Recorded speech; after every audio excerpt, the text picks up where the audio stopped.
Hello, very good morning. मेरा नाम राखी है और आज हम स्टार्ट करने जा रहे हैं part 4th of the chapter धातु और अधातु, मेटल्स एंड नॉन मेटल्स। अभी तक हमने देखा कि धातुओं में इलेक्ट्रॉन त्यागने का गुण होता है। वो इलेक्ट्रॉन त्याग कर पॉजिटिव में कन्वर्ट होती हैं, पॉजिटिव आयन देती हैं। इलेक्ट्रॉन त्यागने की क्षमता अधातुओं में नहीं होती। वो इलेक्ट्रॉन ग्रहण करते हैं अधातु, और धातु इलेक्ट्रॉन त्यागने की क्षमता रखते हैं। जितना इलेक्ट्रॉन त्यागते हैं उनकी क्रियाशीलता उस अकॉर्डिंग बढ़ती रहती है। तो धातुओं की क्रियाशीलता, जैसे हमने पार्ट 1, पार्ट 2 एंड पार्ट 3 में हमने देखा कि धातुओं की ऑक्सीजन से क्रिया करवाई, हमने धातुओं की जल से क्रिया करवाई और धातुओं की अम्लों से क्रिया करवाई। तो रिएक्टिविटी उनकी अलग अलग शो हुई। तो धातुओं की रिएक्टिविटी सीरीज बनाने की हमें आवश्यकता पड़ी कि धातुएं किस सीरीज में कौन सी धातु अधिक क्रियाशील है और कौन सी धातु कम क्रियाशील है। जो धातु अधिक इलेक्ट्रॉन त्यागती है और अधिक एक्टिव रहती है, अधिक क्रियाशील है, वो उस सीरीज में श्रेणी में ऊपर आती है। जैसे जैसे रिएक्टिविटी, उनकी अभिक्रियाशीलता कम होती जाती है, उनकी रिएक्टिविटी सीरीज में उनका स्थान नीचे आता रहता है। तो इसी तरीके से आज हम पढ़ने जा रहे हैं सक्रियता श्रेणी, रिएक्टिविटी सीरीज और रिएक्टिविटी सीरीज ऑफ मेटल्स। ठीक है, तो रिएक्टिविटी सीरीज ऑफ मेटल्स पढ़ेंगे और अधातु नॉन मेटल्स के कुछ फिजिकल एंड केमिकल प्रॉपर्टीज पढ़ेंगे। तो आज का पार्ट स्टार्ट करते हैं। सबसे पहले सक्रियता श्रेणी, रिएक्टिविटी सीरीज क्या है? ये क्या है? धातुओं की क्रियाशीलता का अवरोही क्रम है। अवरोही क्रम मतलब अधिक से कम की ओर, अधिक क्रियाशील से कम क्रियाशील की तरफ, इसे बोलते हैं अवरोही क्रम। आरोही क्रम होता है बढ़ते हुए क्रम में, जैसे कम से ज्यादा, लेकिन अधिक से कम अवरोही क्रम।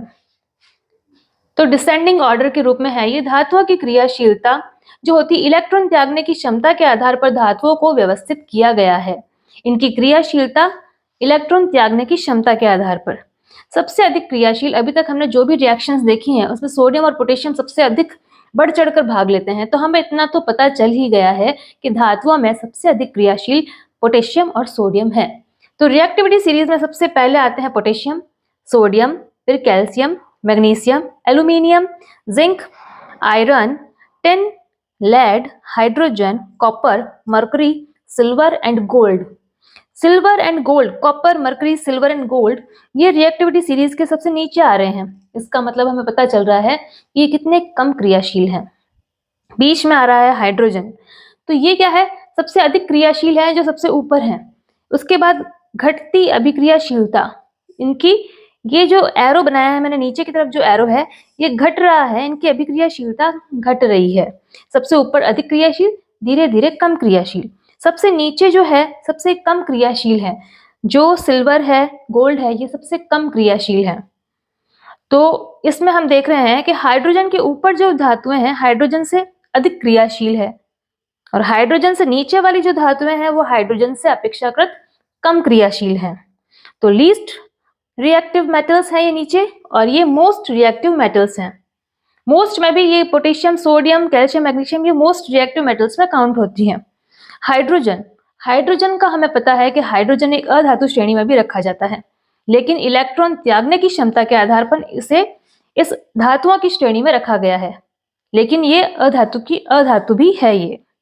ठीक है, तो हमने हाइड्रोजन को क्यों लिया यहाँ पर? क्योंकि ये इलेक्ट्रॉन त्यागने की क्षमता भी रखता है, लेकिन इलेक्ट्रॉन ग्रहण करने की क्षमता भी है इसमें, इसलिए ये अधातु है। अच्छा, अब देखते हैं हम। इसके बाद हमें करना है अधातु, नॉन मेटल्स। तो नॉन मेटल्स स्टार्ट करते हैं। सबसे पहले तो हमें पता है कि धातुएं जब इलेक्ट्रॉन त्यागने का गुण रखती है तो लेने का गुण कौन रखते हैं? Non metals. हर कोई चाहता है कि हम धातु बने, अधातु बैगर बनना कौन चाहता है? कोई नहीं चाहता। तो आज हम इन बैगर्स को भी देख लेते हैं। तो अधातु जो होते हैं नॉन मेटल्स होते हैं। ये नॉन मेटल्स जो है इलेक्ट्रॉन एक्सेप्टर होते हैं, कि कहीं से भी हमें इलेक्ट्रॉन मिल जाए और अगर इलेक्ट्रॉन ये नेगेटिव चीज लेंगे तो इनके ऊपर ऋणात्मक आयन आ जाता है। तो जैसे इनके एग्जाम्पल, अधातुओं के जैसे एग्जाम्पल है आयोडीन है, सल्फर है, ऑक्सीजन है, हाइड्रोजन है, ये सभी अधातु की श्रेणी में आते हैं। इनकी अगर फिजिकल प्रॉपर्टीज के बारे में हम देखें तो आघातवर्धिता यानी मिलिएबिलिटी और तन्यता यानी डक्टिलिटी। आघातवर्धिता यानी मिलिएबिलिटी में क्या था कि धातुओं को हम पीट पीट कर एक पतली चादर के रूप में परिवर्तित कर सकते थे, लेकिन अधातुओं में ये गुण नहीं पाया जाता। क्या हम सल्फर को या कोयले को पीट कर एक पतली शीट बना सकते हैं? नहीं बना सकते। वैसे कि वैसे तन्यता यानी डक्टिलिटी का गुण जो है, जैसे धातुओं में किसी भी धातु को, जैसे गोल्ड का 1 ग्राम जो है 2 किलोमीटर तक लंबा तार बन जाता है। क्या अधातुओं में ये गुण पाया जाता है? अधातु का कोई तार बनाया जा सकता है?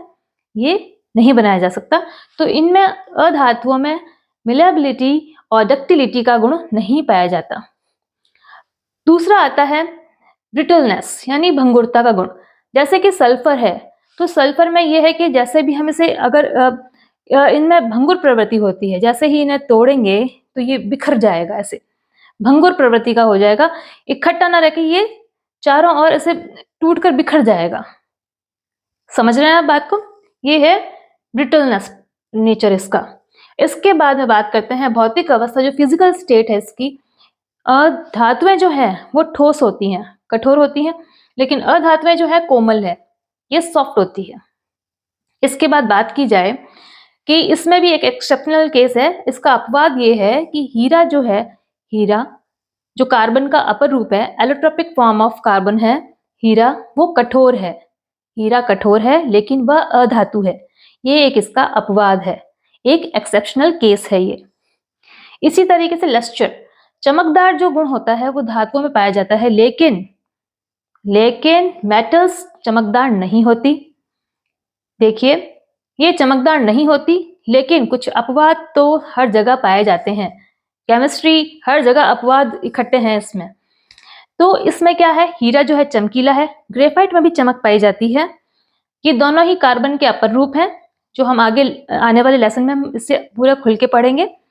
और आयोडीन में भी चमक पाई जाती है, आयोडीन भी थोड़ा चमकदार होता है। तो ये नॉन मेटल्स होते हुए भी इनमें चमक है, बाकी अधातुओं में चमक का गुण नहीं पाया जाता।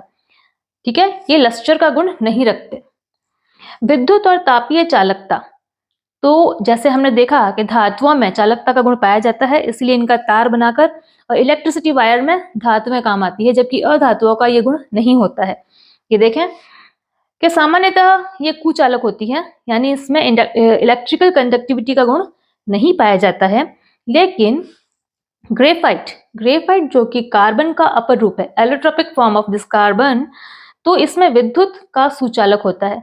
ये जो है कौन सा ग्रेफाइट जो है, जो हम पेंसिल, सीसा पेंसिल में जो ब्लैक सा यूज करते हैं ग्रेफाइट, वो इलेक्ट्रिसिटी का कंडक्टर करता है, वो सुचालक है। इनके गलनांक और क्वथनांक, इनके मेल्टिंग और बॉइलिंग पॉइंट, क्योंकि मेटल्स में ये गुण होता है कि इनके मेल्टिंग और बॉइलिंग पॉइंट हाई होते हैं, और अधातु जो हैं, नॉन मेटल जो हैं, उनमें मेल्टिंग और बॉइलिंग पॉइंट लो होते हैं कंपेरेटिव धातुओं के। लेकिन इसमें भी जो ठोस अधातुएं हैं, कुछ जो ठोस अधातुएं हैं, उनका मेल्टिंग और बॉइलिंग पॉइंट उच्च होता है। जैसे बोरोन, सिलिकॉन एंड कार्बन, इनके जो है मेल्टिंग बॉइलिंग पॉइंट उच्च होते हैं। नॉन मेटल्स मोस्टली जो होती हैं, ये ठोस सॉलिड फॉर्म में या गैसियस फॉर्म में पाई जाती है। एक एक्सेप्शनल केस है इसका, वो है ब्रोमीन। ब्रोमीन लिक्विड फॉर्म में पाई जाती है। ब्रोमीन अधातु है, लिक्विड है।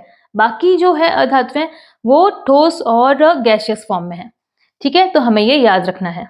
सबसे लिक्विड फॉर्म में बस एक ही है, ब्रोमीन। तो ये क्वेश्चन पूछा जाता है, कौन सी अधातु लिक्विड फॉर्म में है, लिक्विड रूप में कौन सी है, तो केवल एक ब्रोमीन ही है जो लिक्विड फॉर्म में अधातु है। उसके बाद हम बात करें रासायनिक गुणों की, केमिकल प्रॉपर्टीज की, chemical properties of non metals. तो इसमें सबसे पहले हम बात करते हैं कि जैसे धातुओं में एक गुण होता है कि वो क्रिया करती है वाटर से, स्टीम से, डाइल्यूट HCl से, डाइल्यूट HNO3 से क्रिया करती है और हाइड्रोजन गैस रिलीज करती है, जबकि नॉन मेटल कभी हाइड्रोजन गैस रिलीज नहीं करते। ये देखिए, कभी भी रासायनिक गुणों में नॉन मेटल्स, जैसे मेटल्स हाइड्रोजन गैस रिलीज करती है रिएक्शंस में, नॉन मेटल्स कभी भी हाइड्रोजन गैस रिलीज नहीं करेंगे। कोई भी रिएक्शन इक्वेशन दे रखी होगी आपको, और अगर उसमें H2 निकल रहा है, आपको पूछा जाए कि इसमें धातु है या अधातु है, क्या है ये, तो अगर आपको H2 दिख गया तो वो धातु है, क्योंकि नॉन मेटल्स कभी भी रिएक्शन में हाइड्रोजन गैस रिलीज नहीं करती। कुछ एक्सेप्शनल केसेस इसमें भी होते हैं। अच्छा, हम बात करें जैसे सल्फर है। सल्फर जो है सल्फ्यूरिक एसिड से रिएक्शन करता है सांद्र सल्फ्यूरिक एसिड से रिएक्शन करता है। जब इसको गर्म किया जाता है तो सल्फर डाइऑक्साइड की गैस बनती है और H2O बनता है लिक्विड। ठीक है, तो इसमें SO2 है, गैसियस फॉर्म में निकला है। अगर इसकी क्रिया, सल्फर की क्रिया, अभी तक तो हमने H2SO4 से रिएक्शन करवाई है तो SO2 बना है, जबकि इसकी क्रिया अगर नाइट्रिक एसिड से करवा दी जाए तो सल्फर की क्रिया HNO3 से करवा रहे हैं, सांद्र HNO3 से क्रिया करवाकर अगर इसको गर्म किया जाए तो सल्फ्यूरिक एसिड H2SO4 बनता है, NO2 बनता है नाइट्रोजन डाइऑक्साइड और जल का निर्माण होता है। ये जो NO2 बनती है वो बिल्कुल लाल भूरे रंग का एक धूम्र सा बनता है, एक धुआं सा बनता है लाल भूरे रंग का। ठीक है, और प्रतिस्थापन क्रिया, क्योंकि प्रतिस्थापन क्रिया ये भी शो करती है, जैसे कि मेटल्स में होता है कि अधिक क्रियाशील धातुएं कम क्रियाशील धातुओं को डिस्प्लेस कर देती है, डिस्प्लेसमेंट रिएक्शन प्रतिस्थापन क्रिया शो करती है। वैसे के वैसे प्रतिस्थापन क्रिया अधातुएं भी शो करती हैं, और वो रिएक्शन होती है, वो जो अधिक क्रियाशील अधातु है वो कम क्रियाशील अधातु को उस जगह से हटाकर खुद उस जगह पे आ जाती है और उसे रिएक्शन से निकाल बाहर करती है। समझ रहे हैं? देखें, जैसे क्लोरीन है, क्लोरीन ने क्रिया की सोडियम ब्रोमाइड से, NaBr से, लिक्विड फॉर्म में है ये, तो रिएक्शन करके क्लोरीन बना रहा है NaCl। इसने Na और ब्रोमीन को बाहर निकाल किया और ब्रोमीन बाहर, ये सोडियम ब्रोमाइड क्रिया कर रहा है क्लोरीन से, सोडियम क्लोराइड बना रहा है और ब्रोमीन को इसने निकाल बाहर किया है, क्योंकि ब्रोमीन कम क्रियाशील है क्लोरीन के कंपैरेटिव। क्लोरीन अधिक क्रियाशील है, इसने कम क्रियाशील को वहां से प्रतिस्थापित कर दिया और ये प्रतिस्थापन क्रिया दोहराते हैं। नॉन मेटल्स जो है रिएक्शन करते हैं, नॉन मेटल्स के जो ऑक्साइड्स बनते हैं वो या तो एसिडिक ऑक्साइड्स बनेंगे या फिर उदासीन प्रवृत्ति के होंगे। ठीक है, समझ रहे हैं आप? जैसे मेटल्स जो हैं वो ऑक्साइड बनाते हैं वो क्षारीय प्रवृत्ति के होते हैं, जबकि नॉन मेटल्स जब ऑक्साइड बनाते हैं तो वो एसिडिक नेचर के होते हैं या फिर उदासीन नेचर के होते हैं, वो क्षारीय प्रवृत्ति के नहीं होते। तो हम रिएक्शन को देखकर ये पता लगा लेते हैं कि ये मेटल्स है या नॉन मेटल्स है। ठीक है बच्चों, आई विश आपको ये पार्ट समझ में आया होगा और इसके नोट्स भी आप नोट डाउन कर रहे होंगे, जैसे जैसे मैं बोल रही हूँ, जैसे पढ़ा रही हूँ आप भी लिख रहे होंगे। आई विश, अगर नहीं कर रहे हैं तो बच्चों प्लीज आप स्क्रीनशॉट ले लें, स्क्रीनशॉट लेकर अच्छे से इसको नोट डाउन करें, आराम से बैठ के नोट्स बनाएं और अपनी एग्जाम की अच्छे से प्रिपरेशन करें। Best of luck, thank you.